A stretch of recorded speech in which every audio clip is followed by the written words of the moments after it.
What's it like to play the Nintendo Entertainment System?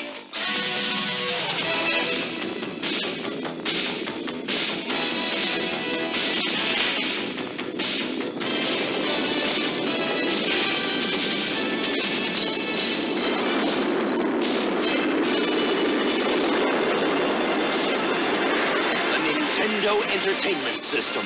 Now you're playing with power. After getting a few Twitter messages and a couple email requests, and the fact that I just don't have the time to do the monthly pickup videos anymore, it was suggested by a fan that I do a collection video once I get enough of that console to add to the collection video series. And that's a great idea. So what I have done now is, after I've amassed or playing catch-up, I will add to the collection video. So if I get, like I have here, a few NES titles, instead of putting them in monthly pickups, they'll be just added to the collection. Which makes sense, and it gives me more time to make these videos that actually everyone seems to enjoy. I've gotten a couple of requests over PS4 games to play for the channel. So you'll see maybe a video from the monthly pickups video, such as an NES title that you've seen before, but if you haven't watched that video, this is perfect because it's added. And then a few more titles that I've gotten since then. And you'll see these as I play catch up, and I hope you enjoy them. It's going to be fun to make these, and I hope you continue the support. And don't forget to hit that subscribe button when you're all done, and hit me up on Twitter at BowlingJD. And I would really like to hear you guys' suggestions on what we should play here on Moosen Spiel. Starting a little retro NES, and actually there aren't many NES games that I still want, but this was one of them. Chip 'n Dale Rescue Rangers. The second one is just going to be impossible. That's like $1 million to get. But anyways, growing up, I loved the Rescue Rangers. Chip 'n Dale were so much fun, and this game's been on my radar for quite some time, and I finally found it. It has a 2-player cooperative mode. Haven't been able to play it with anybody quite yet, but it's a goofy little platform game. You get to choose levels to access via a map, which I found interesting. It was kind of a blind buy, but I still kind of knew what I was getting into. It's a Capcom game, so I was like, hey, how bad could it be? Capcom, Konami, Hudson Soft, they're among my favorite companies that made games back in the early 90s, late 80s. But this game's kind of odd in its gameplay. It's simple, but yet hard enough where it does take a little bit of a learning curve. Unfortunately, I found out that there's no password system, nor, of course, very expecting, as there's not a save chip inside, but each character can only take 3 hits before they lose a life, and in 2-player mode, you get to be Chip, while player 2 is Dale. In the single-player mode, you get to choose between Chip or Dale. Basically, it doesn't matter. Chip's the cool one anyways, we all know that. The plot is kind of stupid. You're on a mission to retrieve a missing kitten for a girl named Mandy, so it's like typical Rescue Rangers kind of deal. You face various enemies like robots, mechanical dogs, all kinds of things. It's really goofy. I'm actually quite enjoying this. It's just one of those good Disney games from the NES days. Even though the levels are kind of plain, kind of reminds me of Yo-Noid, but better. When you kill an enemy, they just kind of fly off the screen. So the charm is definitely there in the game. I can't wait to play this in 2-player when the time comes. I'm very happy I got this.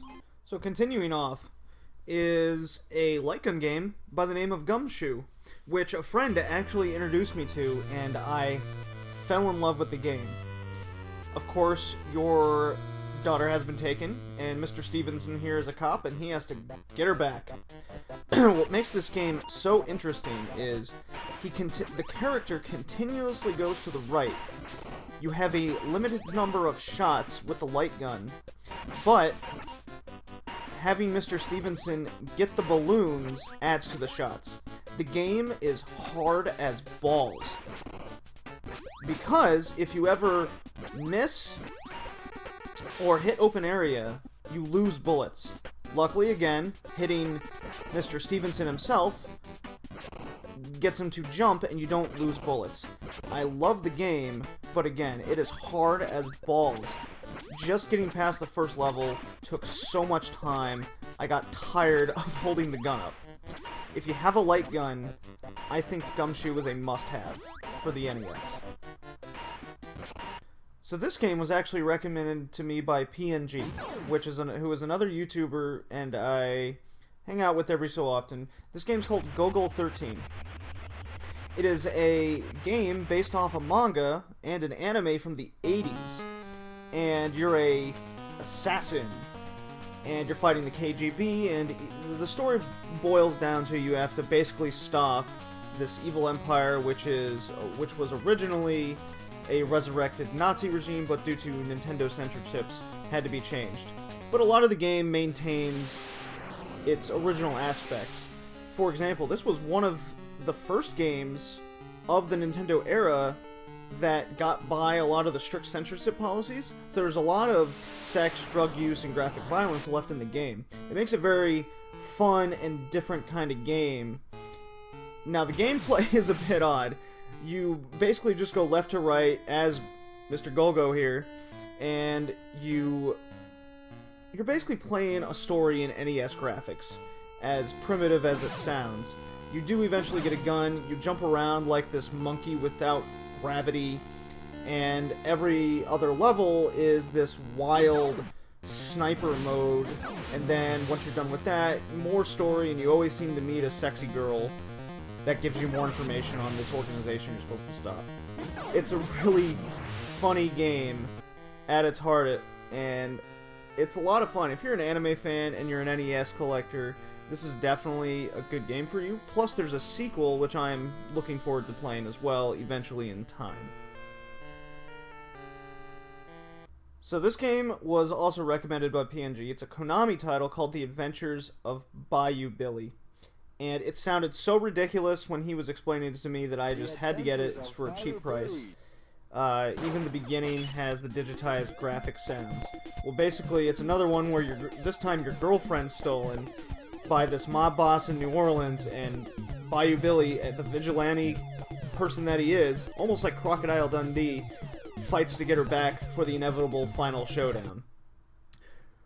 Two things about this game. First of all, most of the game, I want to say 90% of it, is this Double Dragon beat-em-up style game. And I'd be lying if I said it wasn't hard as shit. It really is. It takes a lot of practice. Luckily, the dudes sometimes big hunks of chicken fall out, but they can also grab them to heal themselves. There's melee weapons you get. But on stage 2 and, as I read, 7, you switch the light gun and you fire the weapon just like any other light gun game. The game maintains an incredible amount of difficulty because Bayou Billy here is fighting through the swamplands of Louisiana, and it just doesn't get easier as the game goes on. Level 1 by itself takes like 20 minutes alone to pass, and there's like 9 levels, I think, so I haven't gotten past level 3 myself in the many hours of playing already. But it is a lot of fun. I'm very happy PNG convinced me. He didn't really convince me, but I got the game. It's a lot of fun. Yes, it's hard, but it has this charm to it that I think NES collectors will love.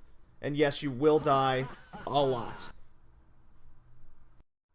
So those were a few more titles added to the NES collection in recent months. I would like to thank PNG, another fellow YouTuber. I frequent his podcast, the PNG podcast, quite a bit, for his NES suggestions, and I'm very happy with him, even though the games are hard as shit and balls. I do like them. Chip and Dale is from a past monthly pickups video, but in case you haven't seen that, I added it to the collection video, so that's why it was kind of rehashed. But that's fine.